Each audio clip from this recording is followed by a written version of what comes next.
जय जय रघुवीर समर्थ. शुका सारिखे पूर्ण वैराग्य जाते. वसिष्ठा परिज्ञान योगेश्वराचे. कवी वाल्मिका सारिखा मान्य ऐसा. नमस्कार माझा सद्गुरु रामदासा. श्रीराम मला वाटते अंतरी त्वा वसावे. तुझ्या दासबोधासी त्वा बोध व्हावे. अपत्या परिपाववी प्रेमग्रासा. महाराज या सद्गुरु रामदासा. जय जय रघुवीर समर्थ. श्रीकृष्ण गोविंद हरे मुरारे. हे नाथ नारायण वासुदेव.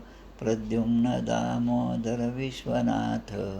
मुकुंद विष्णुर्भगवन् नमस्ते. सच्चिदानंद रूपाय विश्वोत्पत्त्यादिहेतवे.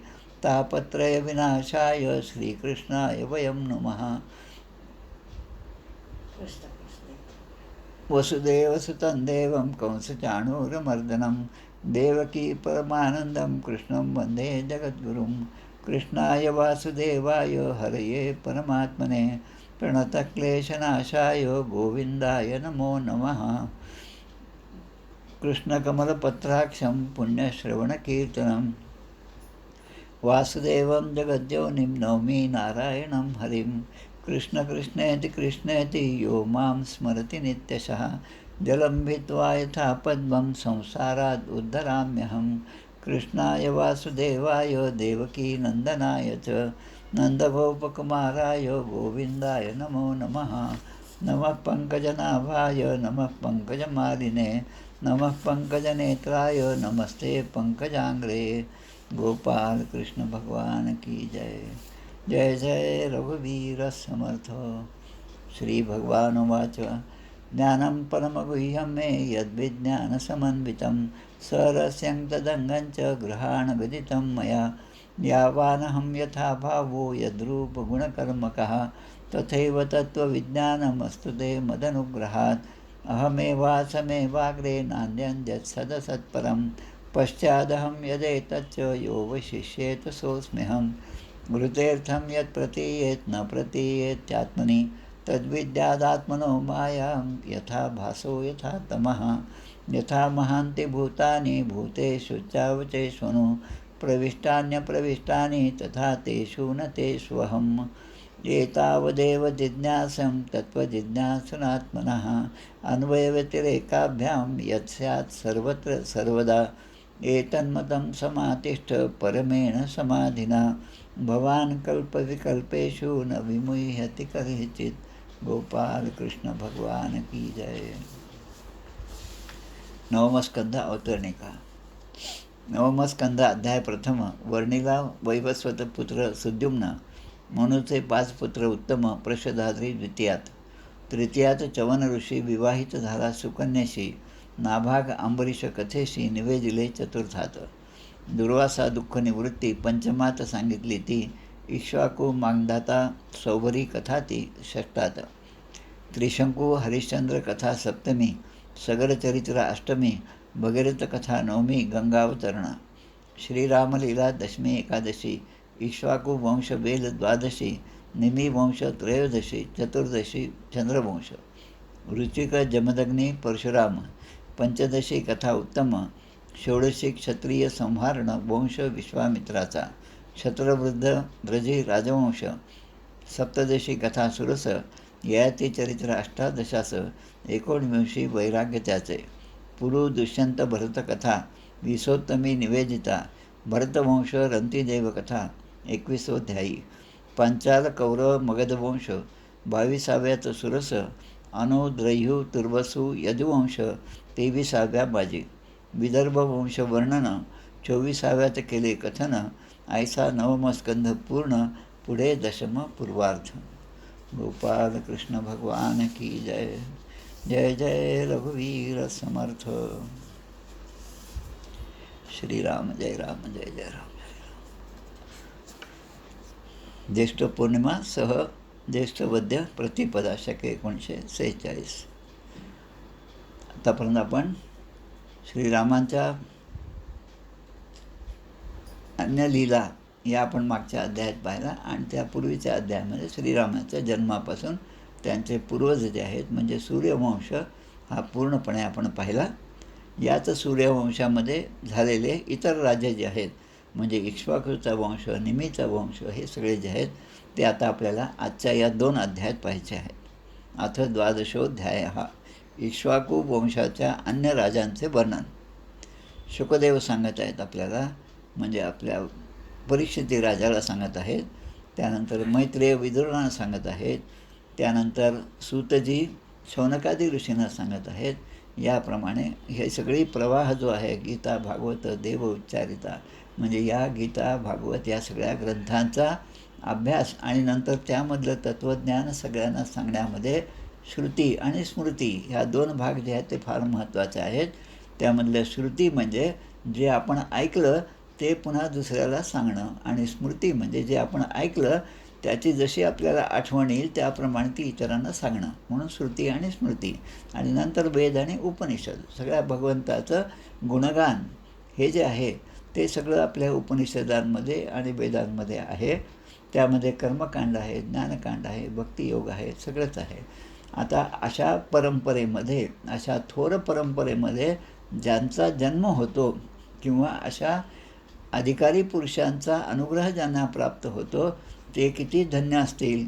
निदान आपल्या कानावर त्यांची नावंसुद्धा पडली पाहिजेत. त्या सगळ्या वंशजांचा नावांचा उच्चारच होणं आणि ते आपण श्रवण करणं हे सुद्धा एक भाग्याचं लक्षण आहे. आपुलिया हिता असे जो जागत, धन्य माता पिता तयाची या. तुकाराम महाराज सांगतात, आपुलिया हिता असे जो जागता, धन्य माता पिता तयाची या. असा जो पुत्र असेल जो आपल्या हितासाठी अखंडपणे जागृत आहे. जागृत म्हणजे कसा की कोणत्या अर्थाने प्रपंचामध्ये तो झोपल्यासारखा दिसेल पण परमार्थाच्या दृष्टीने अखंड जागृत आहे. त्यामध्ये आपला लाभ कशात आहे, त्याचं श्रवण, त्याचं कीर्तन, त्याचं वंदन, त्याचं सगळं नविदा भक्ती जे आहे त्याबद्दल तो नेहमी दक्ष असतो. तसा धन्य त्याची माता तयाची या. कुळी कन्या पुत्र होती जी सात्विक, तयाचा हरिख वाटे देवा. अशा कुळामध्ये ज्यांचा जन्म होतो, मग तो पुत्र असो किंवा कन्या होतो, त्यांचा हरिख देवा वाटे. गीता भागवत करिता श्रवण आणिक चिंतन विठोबाचं. 3 गोष्टी, गीता आणि भागवतासारखे ग्रंथ, रामायण आणि महाभारतासारखे ग्रंथ यांचं चिंतन जो नेहमी करेल तो, आणि भगवंताचं चिंतन, विठोबाचं चिंतन. तुकाराम महाराज असल्यामुळे विठोबांवर प्रेम आहे. आपण म्हणू रामांचं, कोण म्हणेल कृष्णाचं. तर या देवतांचं अखंड चिंतन, त्यांचं नामस्मरण करेल ते सगळे धन्य आहेत. तुका म्हणे मज घडो त्यांची सेवा.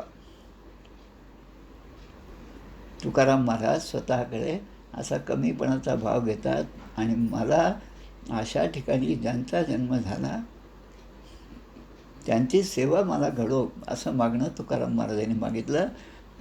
आणि असं जर झालं तर ते म्हणतात, तरी माझ्या दैवा पार नाही, असा तुकाराम महाराजांचा अभंग आहे. आता हा अभंग का सांगितला, कारण या 9व्या स्कंदामध्ये ईशानुकथा, भगवंताच्या कथा, त्यांचा वंश, त्या वंशवेलीवर असणाऱ्या अनेक राजांची नावं, ती पूर्ण नावं जी आहेत ती सगळी त्याचं वर्णन या 9व्या स्कंदामध्ये आहे. आणि मुख्य करून आपल्याकडे 2 भाग आहेत, एक सूर्यवंश आहे आणि एक चंद्रवंश आहे. सूर्यवंशाचा विचार केला तर राम आहेत आणि चंद्रवंशाचा विचार केला तर भगवान श्रीकृष्ण आहेत. त्यामुळे या वंशाच्या सगळ्या कथा ज्या आहेत त्याचं श्रवण जेव्हा होईल, त्याप्रमाणे आचरण जेव्हा होईल, त्याप्रमाणे जसे विचार तयार होतील तसं तसं आपल्यामध्ये एक पूर्णता येणार आहे. विचारांची पूर्णता एकदा आली माणसाच्या जीवनामध्ये, मग प्रत्येक क्षणी, मग तो क्षण आनंदाचा असो किंवा सुखाचा असो, तो कसा जगायचा आणि त्यामध्ये माझं कर्तव्य कोणतं आणि मी माझा विवेक त्या ठिकाणी योग्य प्रकारे कसा वापरला पाहिजे, हे ज्यांना समजतं त्यांचंच जीवन धन्य आहे. आता या ठिकाणी ज्या वंशाचं वर्णन आहे ते म्हणजे इक्ष्वाकू वंशाच्या राजांचे वर्णन. काल आपण पाहिलं कुश, लव, त्यानंतर भरताचे 2 पुत्र, शत्रुघ्नाचे 2 पुत्र, लक्ष्मणाचे 2 पुत्र यांची नावं पाहिली आणि तो वंश पाहिला. आता आपण कुशाचा जो वंश आहे त्यामधल्या 57 पिढ्यांची नावं आज पाहणार आहोत. म्हणजे लक्षात घ्या, या पूर्ण या स्कंदामध्ये अनेक नावं, निदान 200-400 तरी नावं, पिढ्यांची नावं यामध्ये आलेली आहेत. संपूर्ण जेव्हा भागवत सप्ताह असतो तेव्हा इतकं सविस्तर सांगणं त्या ठिकाणी शक्य नसतं. म्हणून आपण हा विचार केला की एक एक अध्याय आपण व्यवस्थितपणे ऐकूया, त्याचं श्रवण, त्याचा अभ्यास करूया, जेणेकरून कुठल्याही भागवत सप्ताहाचं जेव्हा आपण श्रवण करतो, ते टी व्हीवरचं असो, प्रत्यक्ष असो, नवीन शब्द आजकालचा म्हणजे ऑनलाईन आणि ऑफलाईन, तर ते कसंही असो, पण त्या ठिकाणी गेल्यानंतर आपण कुठेतरी दुसऱ्या देशातून आलो आहे असं वाटायला नको, निदान आपल्याला तरी. तसं एक मनाची पातळी, विचारांची पातळी गाठण्यासाठी असं श्रवण घडणं फार महत्त्वाचं आहे. या ठिकाणी शुकदेव सांगत आहेत, कुशस्य अतिथिती, म्हणजे कुशाचा पुत्र जो आहे ते अतिथी, अतिथी, तस्मात निषध तत्सुतो नभः, म्हणजे कुशाचा पुत्र अतिथी, अतिथीचा पुत्र निषध, त्याच्यानंतर त्याचा पुत्र असणार आहे नभ, आणि पुंडरीकोथ तत्पुत्र, म्हणजे त्या नभाचा मुलगा, त्याचं नाव आहे पुंडरीक, आणि क्षेमधन्वा भवत ततः, आणि त्या पुंडरीकाचा पुत्र म्हणजे क्षेमधन्वा. ज्यांना बारशामध्ये नावं कोणती ठेवायची हे समजत नाही किंवा कन्फ्युजन होतं, त्यांच्यासाठी हजारो नावं या ठिकाणी दिलेली आहेत. देवानिक, म्हणजे क्षेमधन्वाचा पुत्र जो आहे त्याचं नाव आहे देवानिक. देवानिकाचा अनिह, अनिहाचा पारियत्र, पारियत्राचा बृहस्थल, बलस्थल, आणि बलस्थलाचा पुत्र म्हणजे वज्रनाभ. आणि वज्रनाभ जो आहे हा सूर्याचा अंश होता. जसं कर्ण जो आहे सूर्यपुत्र आहे, त्याचप्रमाणे हा वज्रनाभ जो आहे तो भगवान सूर्याचा अंश होता. भगवान सूर्याच्या अंशरूपाने या वज्रनाभाचा जन्म झाला होता. आता पुढे या वज्रनाभापासून खगण, ख म्हणजे आकाश, खम दिशो भूमीर, आपल्या श्रुतीमध्ये वेदांमध्ये येतं. ख म्हणजे गण, आणि म्हणून खग म्हणजे पक्षी, जे आकाशात विहार करतात ते खगण. खगणापासून विधृती, विधृतीपासून हिरण्यनाभ झाला, आणि हे हिरण्यनाभ म्हणजे जैमिनी ऋषींचे शिष्य होते, आणि त्यामुळे योगामध्ये मोठे अधिकारी होते. आता कौशल देशीय, आता हिरण्यनाभ जो आहे त्याच्या पुत्रांचं वर्णन या ठिकाणी येतं. हिरण्यनाभाचा पुत्र पुष्य, पुष्याचा पुत्र ध्रुवसंधी, ध्रुवसंधीचा पुत्र सुदर्शन, सुदर्शनाचा अग्निवर्ण, अग्निवर्णाचा शीघ्र, आणि शीघ्राचा पुत्र मरु झाला. यो जातो मरुदंश जक्षतितले संबोधयन सज्जनान, आपण नेहमी म्हणतो समर्थांच्याबद्दल, समर्थांचं वर्णन आहे, त्यामध्ये हा मरु शब्द त्या ठिकाणी आलेला आहे. या मरुनी स्वतः अशी योग साधना करून घेतली की मरु आजही आहेत असं या ठिकाणी दिलेलं आहे. कलेरंते सूर्यवंशम नष्ट भावयिता पुन्हा, मरुने योग साधनेने अशी सिद्धी प्राप्त करून घेतली की तो सध्याही कलाप नावाच्या गावामध्ये राहत आहे. कलियुगाच्या शेवटी, कलियुगच चालू आहे आता, कलियुगाच्या शेवटी सूर्यवंश नाहीसा झाल्यावर तो त्याचे पुनरुज्जीवन करेल. म्हणजे सूर्यवंश नाहीसा होण्याची जी अवस्था असेल त्यावेळेस पुन्हा तो त्या सूर्यवंशाचा पुनरुज्जीवन करेल. कोण? हा मरु. आता या मरुच्या पुन्हा पुत्रांची नावं या ठिकाणी दिलेली आहेत. मरुपासून प्रश्रुत, त्याच्यापासून संधी, संधीपासून अमर्षण यांचा जन्म झाला.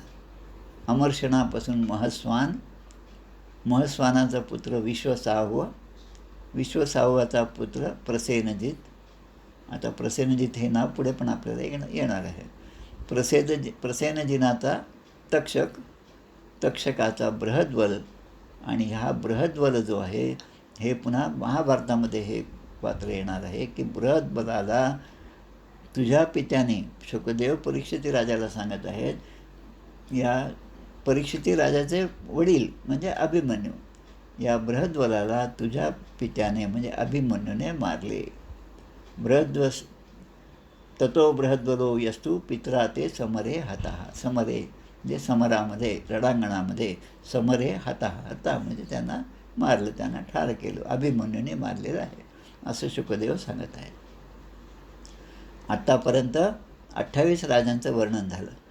आता पुढे इक्ष्वाकू वंशाचे इतके राजे झाले आणि आता येथून होणाऱ्यांविषयी ऐक. आता इथून पुढचा जो वंश आहे तो सुद्धा मी तुला सांगतो.